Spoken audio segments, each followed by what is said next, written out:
Bonsoir, nous nous retrouvons pour une dernière session dans notre série d'études sur la prière.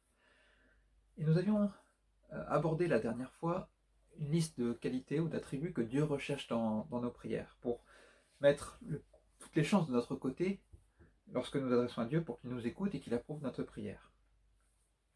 Mais pourtant, c'est pas parce que nous adressons une prière à Dieu avec foi, avec humilité, euh, que Dieu va forcément exaucer notre prière.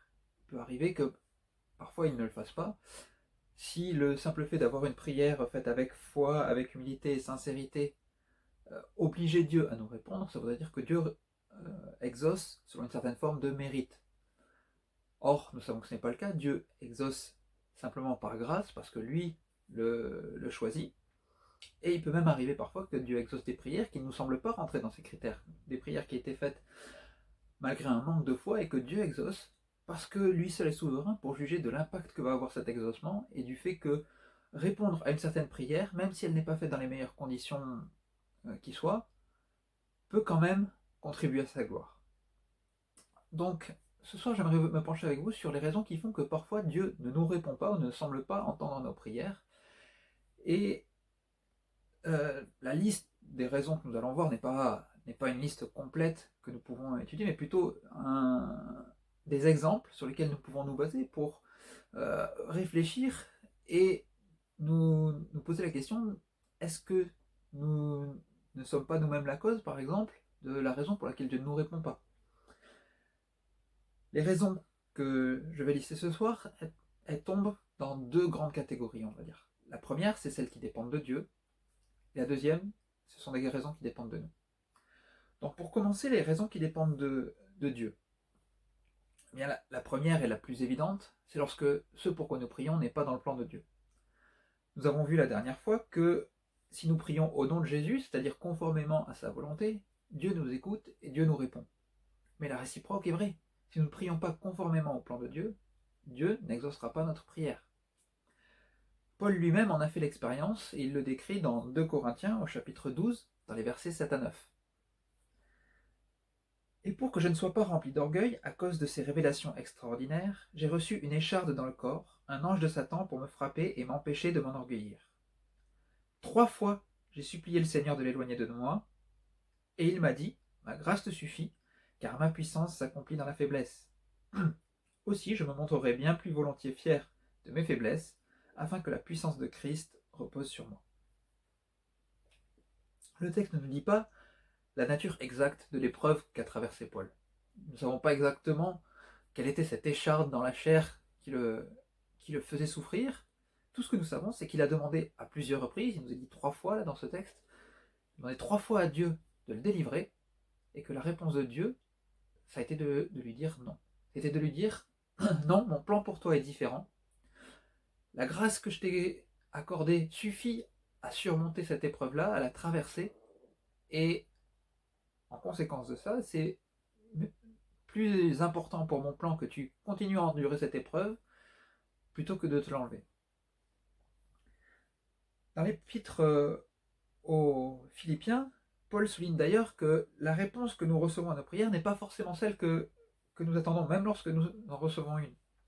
Dans Philippiens au chapitre 4 et au verset 6 à 7, il dit « Ne vous inquiétez de rien, mais en toute chose faites connaître vos besoins à Dieu par des prières et des supplications, dans une attitude de reconnaissance. Et la paix de Dieu, qui dépasse tout ce que l'on peut comprendre, gardera votre cœur et vos pensées en Jésus-Christ. » Parfois, la réponse de Dieu, ce n'est pas d'enlever la difficulté que nous lui présentons, mais plutôt de nous aider à y faire face. Là, nous l'avons lu dans ce verset, il nous est dit de présenter nos besoins à Dieu, et Dieu ne va pas forcément y répondre de la manière que nous attendons, mais il va parfois simplement nous apporter sa paix, son soutien pour arriver à traverser l'épreuve en question. Lorsque nous adressons nos prières à Dieu, au final, ce que Dieu attend de nous, ce n'est pas que nous lui apportions ou nous lui présentions les solutions que nous attendons, mais simplement que nous déposions nos problèmes à ses pieds et que nous le laissions libre d'agir et de répondre de la manière qui lui semble la plus appropriée. Une autre possibilité qui est liée là aussi au contenu de notre prière et à ce que Dieu va en faire, c'est que parfois ce pourquoi nous prions n'est pas dans le temps de Dieu, où ce n'est pas encore le temps d'exaucer cette prière-là. Les plans de Dieu à notre égard comprennent un certain nombre d'événements que Dieu va accomplir dans nos vies, mais ça contient aussi une chronologie des temps auxquels Dieu veut accomplir ces choses-là. Dans l'Ecclésiaste, au chapitre 3 et au verset 11, il nous est dit que il fait toutes choses belles en son temps.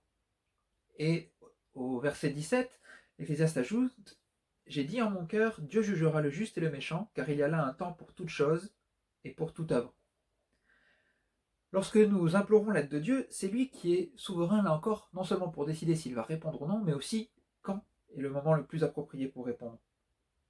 Dans Hébreux, au chapitre 4 et au verset 16, il nous est dit « Approchons-nous donc avec assurance du trône de la grâce, afin d'obtenir compassion et de trouver grâce pour être secourus au moment opportun. » Et c'est Dieu qui peut décider de quel est le moment opportun pour répondre à notre prière.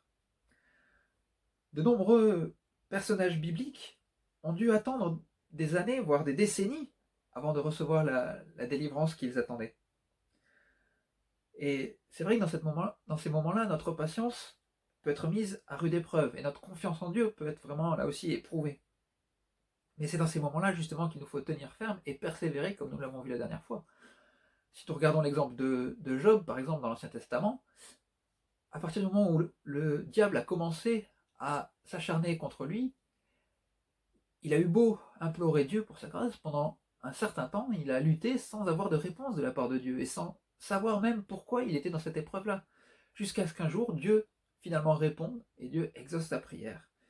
Abraham ou Joseph aussi sont des exemples de personnages bibliques qui ont dû attendre des années avant de voir Dieu accomplir ce qu'il leur avait promis, et qui ont probablement vu leur prière ne pas trouver de réponse pendant longtemps, jusqu'à ce que Dieu décide que le temps était enfin arrivé. Donc voilà pour les raisons qui dépendent principalement de Dieu. Maintenant, parfois, l'exaucement de notre prière peut dépendre d'une raison qui ne dépend pas de Dieu, mais plutôt de nous. Alors, quelles sont ces raisons? Eh bien, parmi ces raisons, nous avons entre autres le doute. Nous avons vu la dernière fois que Dieu attend de nos prières qu'elles soient faites avec foi. Eh bien, à l'inverse, le fait de douter lorsque nous nous adressons à Dieu, ça va contribuer à nous attirer une réponse négative de sa part. Ce n'est pas forcément automatique, là encore, comme je l'ai dit, Dieu peut répondre malgré ça, mais c'est quand même un risque auquel nous nous exposons. Jacques en donne l'exemple dans son épître au chapitre 1er et au verset 6, lorsqu'il dit « Mais qu'il la demande avec foi, sans douter. Car celui qui doute ressemble aux vagues de la mer que le vent soulève et agite de tous côtés. » Là, Jacques fait allusion à ceux qui manquent de sagesse et veulent demander la sagesse à Dieu, et il dit si vous priez pour ça, priez sans douter, sinon Dieu ne répondra pas.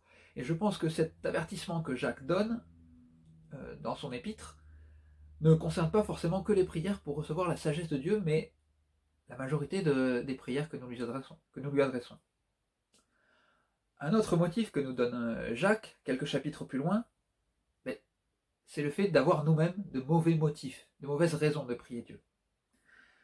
Dans le chapitre 4 et au verset 3 de son épître, il dit « Quand vous demandez, vous ne recevez pas parce que vous demandez mal, dans le but de satisfaire nos passions. » Nous avons vu là encore que Dieu attend de notre part une prière sincère, c'est-à-dire sans arrière-pensée. Mais cela doit aller encore plus loin. La raison même pour laquelle nous prions a son importance. Et c'est vrai que c'est compréhensible que nous prions pour nos propres besoins, que nous prions pour que Dieu nous guérisse, que nous prions pour que Dieu réponde à certaines situations difficiles que nous traversons. Mais il est important de noter que ce qui motive Dieu à agir, c'est pas le fait que nous sentions que nous en avons besoin, mais c'est le fait que derrière cela, il y a quelque chose d'encore plus grand. Il y a un besoin de contribuer à sa gloire. Jésus l'a montré lorsqu'il a prié pour la résurrection de Lazare. Lorsque, au début de sa prière, dans Jean au chapitre 11 et au verset 42, il dit « Pour moi, je sais que tu m'exauces toujours, mais j'ai parlé à cause de la foule qui m'entoure, afin qu'ils croient que c'est toi qui m'as envoyé. » Jésus savait que lorsqu'il s'adressait à Dieu, il était exaucé, parce qu'il priait conformément à la volonté de Dieu, Mais en plus de ça, il nous montre ici qu'il a prié, non pas parce qu'il aimait Lazare et qu'il aurait voulu pouvoir passer plus de temps avec lui, mais pour que Dieu soit glorifié au travers de cet exaucement-là. Ainsi, lorsque nous prions pour une guérison, lorsque nous prions pour une conversion, lorsque nous prions pour que Dieu agisse dans une situation, quelle que soit la manière dont il va agir, ce que nous devrions rechercher derrière, c'est avant tout la gloire de Dieu. Si nous prions dans un but purement personnel, égoïste, eh bien là, c'est le genre de raisons qui peuvent pousser Dieu à justement ne pas exaucer notre prière, en attendant que notre attitude change et que nous revenions à de meilleurs motifs de prière. Dans la même lignée aussi, si nous devons prier avec sincérité, comme je l'ai dit, eh bien tout simplement l'opposé de la sincérité, l'hypocrisie, est aussi une raison de ne pas répondre à notre prière. Dans l'évangile de Matthieu au chapitre 6 et au verset 7, Dieu dit « En priant, ne multipliez pas les paroles comme les membres des autres peuples. Ils s'imaginent en effet qu'à force de paroles, ils seront exaucés. » La prière, c'est pas un exercice de style. Elle ne repose pas sur notre éloquence, sur les mots bien choisis que nous utilisons ou sur la quantité de paroles que nous avons. Non, elle repose sur le fait que nous nous adressons sincèrement à Dieu et que lui nous écoute.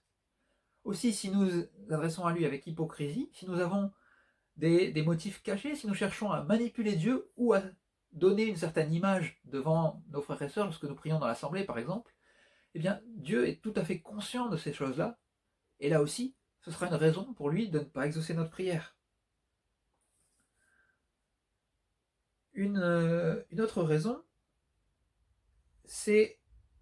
peut être liée non pas au contenu de la prière ou à la façon dont elle est faite elle-même, mais au reste de notre relation avec Dieu. Et d'ailleurs, c'est ce qui va concerner les différentes dernières raisons que j'ai à vous donner. Et la première de ces dernières raisons, c'est le manque d'amour pour mon prochain. Nous avons vu que voilà, Dieu n'exauce pas notre prière si elle n'est pas faite avec suffisamment de sincérité, si elle n'est pas faite avec foi, mais parfois, il y a des raisons qui nous concernent, mais qui ne sont pas liées à la prière en question que nous sommes en train d'adresser à Dieu. Parfois, notre conduite devant Dieu fait que Dieu n'a pas envie ou ne choisit pas d'exaucer nos prières pour nous apprendre quelque chose. Et notamment, c'est le cas lorsque nous manquons d'amour pour notre prochain. Dieu peut décider que cela est une raison suffisante de ne pas exaucer notre prière.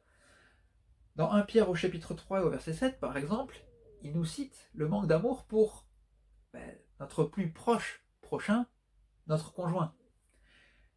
Il dit « Marie, vivez de même en montrant de la compréhension à votre femme, en tenant compte de sa nature plus délicate, montrez-lui de l'estime, car elle doit hériter avec vous de la grâce de la vie. » Donc, simplement manifestez de l'amour pour votre épouse.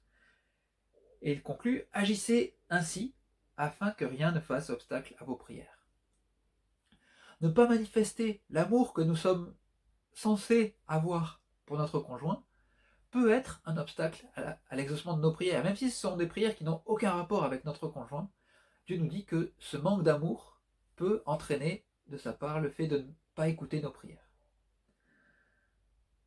Dans la même pensée toujours, le manque d'amour pour notre prochain peut aussi se manifester par un refus de pardonner. Dieu a souligné à plusieurs reprises que si nous ne pardonnons pas nous-mêmes à nos frères et sœurs, à notre prochain, quel qu'il soit, eh bien, nous non plus ne pouvons pas nous prévaloir de recevoir son pardon. Dans Marc au chapitre 11 et au verset 25, Jésus dit « Lorsque vous êtes debout faisant votre prière, si vous avez quelque chose contre quelqu'un, pardonnez, afin que votre Père qui est dans les cieux vous pardonne aussi vos offenses. » Et dans Matthieu au chapitre 6 au verset 12, lorsque Jésus donne un exemple de prière, il dit « Pardonne-nous nos offenses, comme nous aussi nous pardonnons à ceux qui nous ont offensés. » Le péché, nous le savons, dresse un mur entre Dieu et nous. Et si nous ne sommes pas pardonnés, eh bien Dieu ne peut pas écouter nos prières et les approuver. Et bien lorsque nous refusons de pardonner aux autres, nous empêchons Dieu de nous pardonner aussi, et nous l'empêchons donc d'entendre nos prières, que ce soit relativement à notre propre pardon, ou relativement à toutes sortes d'autres sujets. Dans Matthieu au chapitre 5 et au verset 24, Jésus dit encore: Si donc tu présentes ton offrande vers l'autel, et que là tu te souviennes que ton frère a quelque chose contre toi, laisse ton offrande devant l'autel, et va d'abord te réconcilier avec ton frère. Puis viens présenter ton offrande. Là, il n'est plus question simplement de pardon que nous demanderions à Dieu, mais même lorsque nous apportons des offrandes à Dieu, lorsque nous nous adressons à Dieu pour d'autres raisons, eh bien, si nous nous rendons compte qu'il y a quelque chose dans notre cœur entre nous et un de nos frères, si nous nous rendons compte qu'il y a des choses que nous n'avons pas pardonnées, eh bien, Dieu nous encourage à pardonner d'abord avant de nous adresser à lui. Une autre raison que Dieu peut avoir de ne pas répondre à nos prières aussi, c'est l'idolâtrie. Nous avons vu au tout début en introduction que Dieu attendait de nous que nous ne prions que lui-même. Dieu ne veut pas que nous adressions nos prières à qui que ce soit d'autre, à d'autres divinités ou à d'autres personnes, comme dans l'exemple de Daniel par exemple que nous avions vu, qui avait refusé d'adresser ses prières à Darius, mais qui avait continué à prier Dieu malgré la loi qui avait été dictée et le risque d'être jeté au lion. Eh bien, cette place particulière que Dieu doit avoir dans notre cœur et dans nos prières fait aussi que lorsque nous enfreignons ce commandement-là, eh bien, Dieu peut aussi ne plus écouter nos prières et ne plus y répondre. Dans Jérémie, au chapitre 11, dans les versets 13 à 14, Dieu dit: Oui, tu as autant de dieux que de villes, Juda, et autant Jérusalem a de rues, autant vous avez dressé d'autels dédiés à la honte, d'autels pour faire brûler de l'encens en l'honneur de Baal. Quant à toi, donc là il s'adresse à Jérémie, n'intercède pas pour ce peuple, ne fais entendre ni supplication ni prière pour eux, parce que je n'écouterai pas quand ils feront appel à moi, à cause de leur malheur. Dieu est bien en train de dire là que parce que le peuple s'adresse aussi à d'autres dieux, c'est même pas la peine de penser prier Dieu en même temps que ces autres dieux. Dieu ne tolère pas le compromis, Dieu ne tolère pas de partager la première place de notre cœur avec d'autres choses ou d'autres divinités, même si ces divinités sont fausses. Et pour que nous puissions nous adresser à lui et le prier, il faut qu'il ait cette première place dans notre cœur. Alors l'idolâtrie, ça n'est pas forcément que cette manière vraiment évidente et grossière que nous voyons dans l'Ancien Testament, lorsque le peuple s'adressait aux Baal ou aux Astartés, à toutes sortes d'autres idoles et divinités des autres peuples. Mais c'est simplement le fait de donner la première place dans notre cœur à qui que ce soit ou quoi que ce soit d'autre que Dieu. Lorsque quelque chose d'autre a la première place dans notre vie, que ce soit l'argent, que ce soit le sport, que ce soit notre travail, que ce soit des relations, notamment amoureuses, ou encore toutes sortes d'autres choses, eh bien, si cela a la première place dans notre vie, avant même Dieu, eh bien, c'est de l'idolâtrie. Et à cause de cela, nous nous coupons d'une relation parfaite avec Dieu et nous l'empêchons d'écouter et de répondre à nos prières. Un autre critère qui peut pousser Dieu à ne pas écouter ou pas répondre à nos prières, c'est la rébellion de notre part ou la désobéissance. Résister à Dieu, c'est une raison pour laquelle il ne nous écoute pas. Dans Proverbe au chapitre 28 et au verset 9, il nous est dit: Si quelqu'un détourne l'oreille pour ne pas écouter la loi, sa prière même fait horreur. Ou dans d'autres traductions, sa prière même est une abomination. Dans Proverbe 15, au verset 29, il nous est dit que l'Éternel se tient loin des méchants, mais il écoute la prière du juste. Ce que nous disent ces versets, c'est que lorsque nous refusons d'écouter Dieu, lorsque nous appartenons à ces personnes qui refusent volontairement de se soumettre à Dieu, eh bien Dieu lui-même aussi va refuser d'écouter notre prière. Parfois, ça peut nous arriver de refuser d'écouter une personne qui n'accepte pas elle-même de nous écouter en retour. Je sais que ça m'est arrivé parfois avec mes enfants d'avoir cette parole-là: tant que tu ne seras pas prêt à m'écouter aussi, moi je ne suis pas prêt à écouter tes requêtes. Et il faut accepter que la discussion, la conversation aille dans les deux sens. Eh bien, avec Dieu, c'est pareil. Si je refuse d'écouter ce que Dieu a à me dire, Dieu n'a aucune raison d'écouter ce que moi j'aurais à lui dire. Tant que je ne me serais pas humilié, tant que je n'aurais pas reconnu que Dieu est souverain, tant que je continuerai à m'opposer à Dieu, eh bien Dieu aussi va s'opposer à moi. Nous voyons de nombreux autres textes dans l'Ancien Testament où nous retrouvons cette même idée, par exemple dans Ésaïe au chapitre 1 et au verset 15, où Dieu s'adresse au peuple en disant « Quand vous tendez les mains vers moi, je détourne les yeux de vous, même quand vous multipliez les prières, je n'écoute pas. » Pourquoi? Eh bien, parce que vos mains sont pleines de sang. Autrement dit, vous commettez le meurtre, vous commettez des choses contraires à ma parole, et c'est pour cela que je n'écoute pas vos prières. Dans Jérémie aussi, il le dit que même si le peuple jeûnait, eh bien Dieu n'écouterait pas leurs supplications parce que, à côté de cela, ils se livrent à toutes sortes de comportements qui sont contraires à la volonté de Dieu. Enfin, pour terminer sur cette même idée, un péché caché dans notre vie peut aussi être une raison pour laquelle Dieu ne répond pas. Dans Jacques au chapitre 5 et au verset 16, l'apôtre nous dit « Avouez-vous donc vos fautes les uns aux autres et priez les uns pour les autres afin d'être guéris. La prière du juste agit avec une grande force. » Lorsque nous cherchons à cacher notre péché aux yeux des hommes, eh bien, il n'y a qu'aux yeux des hommes que nous pouvons arriver à le faire. Aux yeux de Dieu, notre péché, il est toujours visible. Et si nous nous attachons à notre péché et que nous refusons de le reconnaître, eh bien, Dieu lui-même sera aussi empêché de nous répondre.